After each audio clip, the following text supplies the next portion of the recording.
El Chapo, the rise and fall of the world's most notorious drug lord. The boy who built a criminal empire.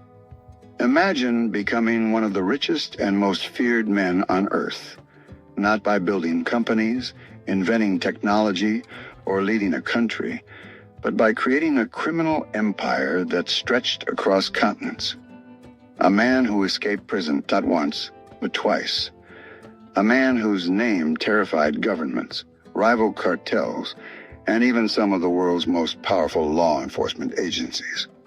This is the unbelievable story of El Chapo. For decades, his name echoed through the mountains of Mexico, the streets of American cities, and the halls of government offices around the world.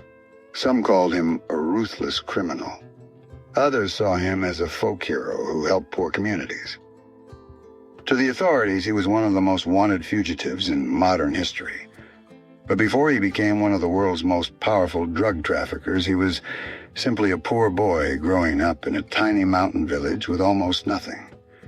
How did that boy become a billionaire criminal? How did he build an organization powerful enough to challenge governments? And how did a man who seemed impossible to catch eventually lose everything? This is the complete story of Joaquín Guzmán Loera, better known as El Chapo. A childhood marked by poverty. Joaquín Guzmán Loera was born on April 4th, 1957, in the small rural community of La Tuna in the Mexican state of Sinaloa. Life there was harsh. The village had little infrastructure, few opportunities, and widespread poverty. Most families survived through farming, raising livestock, or growing crops in the rugged mountains. Growing up, Joaquín experienced hunger, hardship, and uncertainty almost every day. His father was reportedly strict and often abusive. Stories from people who knew the family describe a home filled with fear and financial struggle. School was never a major part of Joaquín's life. He left at an early age to help support his family. As a child, he sold oranges and worked on local farms just to earn a few pesos.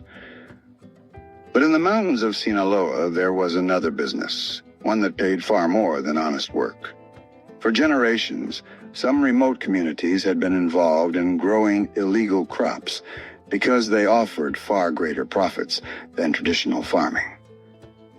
Young Joaquín watched as people around him earned more money through the illegal drug trade than they ever could through legal jobs. That reality would shape the course of his life. He wasn't dreaming of becoming famous.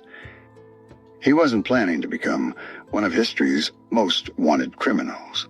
At first, he simply wanted to escape poverty, but that decision would eventually change not only his own future, but also the future of Mexico's organized crime landscape. The first steps into organized crime. As a teenager, Joaquín began working for local traffickers connected to larger criminal networks. His early tasks were simple. He transported goods, learned how criminal organizations operated, and built relationships with experienced traffickers. Unlike many others, he attracted attention because of his patience, discipline, and ability to stay calm under pressure. People around him noticed that he rarely spoke more than necessary. Instead of seeking attention, he listened carefully and observed everything. He learned who could be trusted. He learned how criminal groups managed money. He learned how corruption could weaken institutions. Most importantly, he learned that information could be just as valuable as money. These lessons would later help him build one of the most influential criminal organizations in the world. At the time, however, he was still a relatively unknown figure. Few people could have imagined that this quiet young man from the mountains would one day become a global symbol of organized crime. But Joaquín Guzmán was no longer satisfied with working for others. He wanted something far greater. He wanted power. And in the years ahead, he would begin building an empire that generated billions of dollars and transformed the global drug trade. The rise of a criminal empire. A man who refused to stay in the shadows. By the late 1970s and early 1980s, Joaquín Guzmán was no longer just another worker in the drug trade.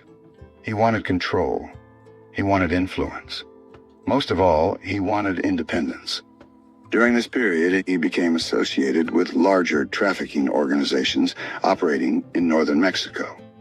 Working alongside experienced figures in organized crime, he learned how large criminal networks coordinated transportation, managed finances, and protected their operations through corruption and intimidation. While others sought attention, Guzmán preferred to remain almost invisible. He rarely appeared in public. He avoided interviews. He trusted only a small circle of people. Those who worked around him often described him as quiet, observant, and intensely focused on expanding his influence. He believed that staying out of the spotlight gave him an advantage over rivals. That strategy helped him rise steadily through the criminal underworld. The birth of the Sinaloa Cartel. As older trafficking organizations fractured, new criminal groups emerged. One of the most influential would become known as the Sinaloa Cartel. Rather than relying on a single leader, it operated as a network of powerful figures who worked together while also managing their own territories. El Chapo became one of its most recognizable leaders. The organization expanded into multiple countries and became involved in moving illegal drugs from producers in Latin America toward markets in North America and elsewhere. Authorities spent years trying to disrupt these international trafficking networks, making the cartel one of their highest priorities. With enormous profits flowing through the organization, it developed extensive logistics, financial networks, and corrupt relationships that made it difficult for law enforcement to dismantle. As its influence grew, so did the attention from Mexican and U.S. authorities. The billion-dollar fortune and poured into the organization on a massive scale. Although no one knows El Chapo's exact wealth, business magazines once estimated that he was worth billions of dollars, making him one of the wealthiest criminals ever identified. The money reportedly funded luxury homes in different locations, private aircraft and vehicles, sophisticated communications, safe houses, networks of lawyers, accountants, and other associates. At the same time, many communities in parts of Sinaloa remained poor. Some residents remembered him for providing assistance such as helping fund local projects or offering financial support to families. Others saw him only as the leader of an organization linked to violence, corruption, and fear. This contrast contributed to his complicated public image. Family above everything. Despite his criminal reputation, people close to him often described him as someone who cared deeply about his family. He was married more than once and had several children. Some of his sons later became prominent figures within the Sinaloa Cartel after his imprisonment. Family gatherings were reportedly among the few occasions when he tried to step away from the pressures of life as a fugitive. But even those moments carried risk. Authorities monitored relatives and associates, hoping they would lead investigators to him. His desire to remain close to his family sometimes made it harder for him to stay hidden. War arrest and the first prison sentence. A growing war. By the early 1990s, Joaquín El Chapo Guzmán was no longer just a trafficker. He had become one of the most influential figures in organized crime. But with greater power came greater danger. Criminal organizations across Mexico competed fiercely for territory, smuggling routes, and influence. Rivalries often led to deadly confrontations, leaving many communities caught in the middle. The competition was not simply about money, it was about survival. Whoever controlled the major trafficking routes could gain enormous profits and influence. As tensions escalated, Mexican authorities intensified their efforts against powerful criminal organizations. Pressure also increased from the United States, which worked closely with Mexico to investigate international drug trafficking networks.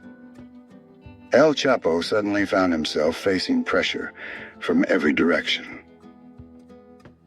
The airport shooting that changed everything in May 1993. Violence erupted at Guadalajara International Airport.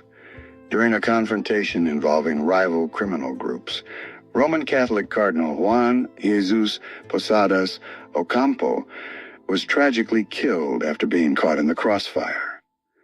The incident shocked Mexico. Public outrage exploded. Authorities launched one of the country's largest manhunts. Although questions and controversies about the circumstances continued for years, the event dramatically increased pressure on the Mexican government to capture senior cartel leaders. El Chapo became one of the nation's most wanted fugitives. His days of moving freely were coming to an end. The first capture only weeks later, authorities tracked El Chapo to Guatemala. In June 1993, he was arrested and returned to Mexico. For many people, it looked like the end of his criminal career. He was sentenced to a lengthy prison term. Newspapers celebrated. Government officials declared victory. Many believed one of the world's most powerful traffickers had finally been defeated, but they underestimated him. The prison that didn't stop him. Even behind bars, investigators later alleged that El Chapo continued communicating with members of his organization through corrupt networks. His influence did not disappear overnight. Meanwhile, the Sinaloa Cartel continued operating under other senior figures. Outside prison walls, rival organizations fought for territory. Inside prison, El Chapo waited, patiently, carefully. He knew that remaining in prison forever was not part of his plan. Years passed. Then in January 2001, something happened that stunned the world. El Chapo escaped from prison. Exactly how the escape was carried out has long been disputed, with different accounts over the years. What is clear is that his disappearance exposed serious corruption and security failures within the prison system. The escape became international news. Authorities were embarrassed, and El Chapo was once again a free man. A ghost. No one could catch. After escaping, El Chapo vanished. Despite being one of the world's most wanted fugitives, he managed to avoid capture for years. Authorities searched across Mexico. Intelligence agencies cooperated internationally. Rewards for information increased. Yet he repeatedly stayed one step ahead. His ability to evade arrest added to his reputation and made him one of the most famous fugitives in the world. For years, no one knew exactly where he would appear next. While governments searched desperately, El Chapo rebuilt his influence. His organization expanded, his wealth grew, and he became one of the most hunted men on earth. The hunt for the world's most wanted drug lord. The return of El Chapo after escaping prison in 2001, Joaquín El Chapo Guzmán disappeared almost completely from public view. But while he was invisible, his influence continued to grow. Over the next decade, the Sinaloa Cartel became one of the most powerful criminal organizations in the world. Authorities alleged that it operated across numerous countries through networks of associates, while investigations in Mexico and the United States increasingly focused on dismantling its operations. Law enforcement agencies from multiple countries coordinated investigations. The U.S. Drug Enforcement Administration, Mexico's Navy, federal police, intelligence agencies. Everyone wanted one thing: to find El Chapo. The billion-dollar manhunt. Capturing El Chapo became one of the highest-profile law enforcement operations in the world. Authorities used surveillance aircraft, intelligence gathering, financial investigations, and international cooperation to track him. But every time investigators believed they were getting close, he disappeared. Officials believed he frequently moved between remote mountain regions and safe houses, relying on trusted associates and local knowledge to avoid capture. His ability to stay hidden became legendary. Newspapers around the world described him as one of the most elusive fugitives of his generation. A risk that changed everything. By the early 2010s, investigators believed El Chapo had become more confident. Some reports suggested that he was communicating more frequently and taking greater risks than before. That gave authorities new opportunities. Investigators combined intelligence from multiple sources, gradually narrowing down locations connected to his network. Then, in February 2014, Mexican Marines arrested El Chapo in the city of Mazatlan. This time, there was no dramatic shootout. He was taken into custody alive. Images of the handcuffed cartel leader spread around the world within hours. Many believed his story had finally come to an end, but history would repeat itself. The escape that shocked the world. In 2015, the impossible happened. El Chapo escaped again, this time from a maximum security prison. Authorities later discovered that he had escaped through a sophisticated tunnel connected to the prison area, exposing one of the most serious prison security failures in modern Mexican history. The escape became global headlines. People everywhere asked the same question. How could one of the world's most heavily guarded prisoners escape again? The incident embarrassed the Mexican government and renewed international pressure to capture him. The search resumed immediately. But this time, authorities were determined that there would not be a third escape. The final chase. Over the following months, investigators intensified their efforts. Several operations brought security forces close to El Chapo, but he continued to evade capture. According to official accounts, each failed attempt helped authorities gather more information about his movements and contacts. Then one small mistake changed everything. Investigators were eventually able to identify locations connected to his network, leading to a final operation in early 2016. It was the beginning of the end. The man who had escaped prison twice, the billionaire fugitive who had spent years avoiding capture, was finally running out of places to hide. The trial that brought down a legend. The final capture. On January 8, 2016, Mexican authorities announced that they had captured Joaquín El Chapo Guzmán once again. This time, there would be no celebration from El Chapo supporters, no dramatic escape, no mysterious disappearance.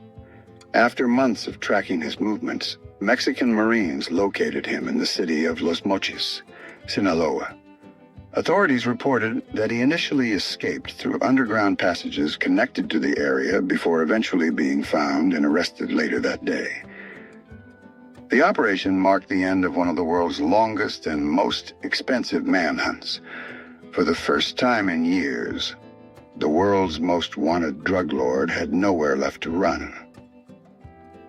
Extradition to the United States.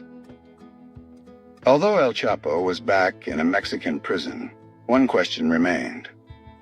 Would Mexico keep him? Or would he be sent to the United States? American prosecutors had spent years building criminal cases against him.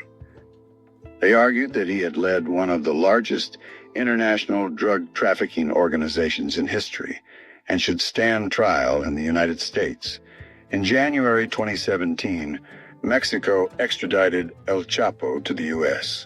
It was a historic moment.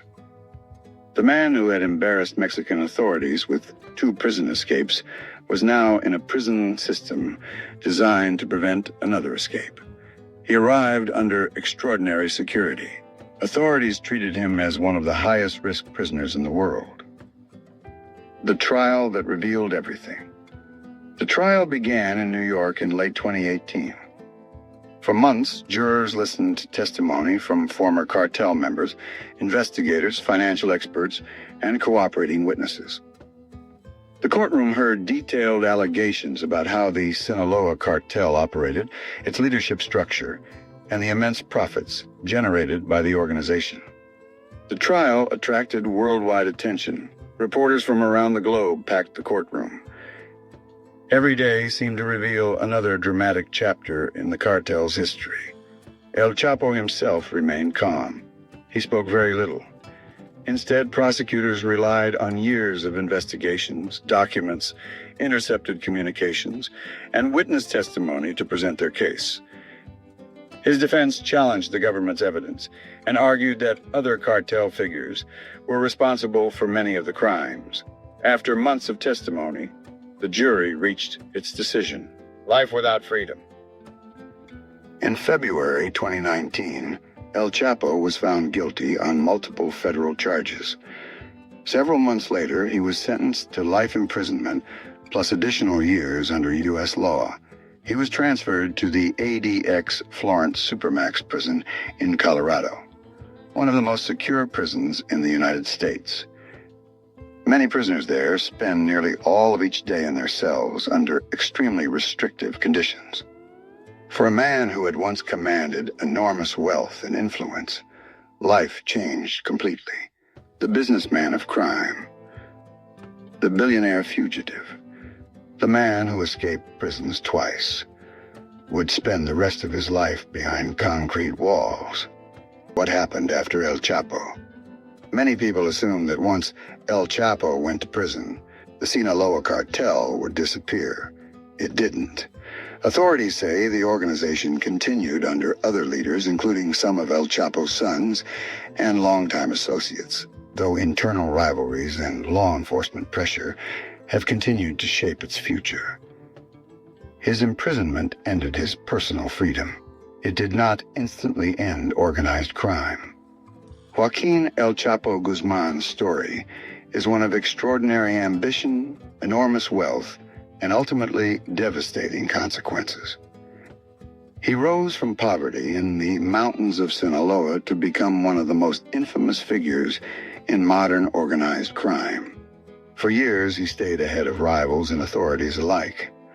But no amount of money, no hidden tunnel, no network of loyal associates could guarantee freedom forever. His story remains one of the clearest examples of how immense criminal power can eventually give way to accountability. Thanks for watching. If you enjoyed this documentary and want more in-depth stories about famous cartel leaders, mafia bosses, international crime syndicates, and the world's most notorious criminal empires, don't forget to like, subscribe, and turn on notifications so you never miss our next documentary. See you in the next video.